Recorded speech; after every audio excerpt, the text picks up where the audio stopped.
Welcome to the Learning Pines YouTube. We hope this video helps. In this video, I will explain how to update Traeger firmware. First, ensure your Traeger grill is connected to a strong Wi-Fi signal.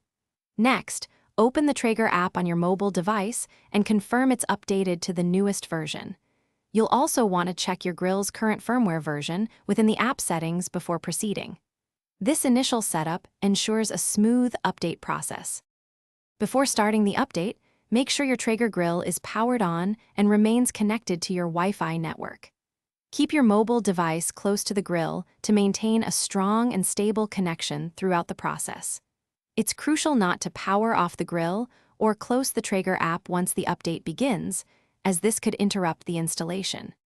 To begin the update, open your Traeger app and go to the grill settings. Look for the firmware update option. If an update is available, it will be clearly indicated. Tap on this option and carefully follow the on-screen instructions to start the download and installation. The process might take a few minutes, so please be patient. Once the update is complete, it's a good idea to verify the new firmware version in your Traeger app settings to confirm it was successful. If you encounter any unexpected behavior or issues, try restarting both your grill and the Traeger app. Should problems persist, or if the update fails, don't hesitate to reach out to Traeger customer support for assistance. Thanks for watching. Consider subscribing if we helped you.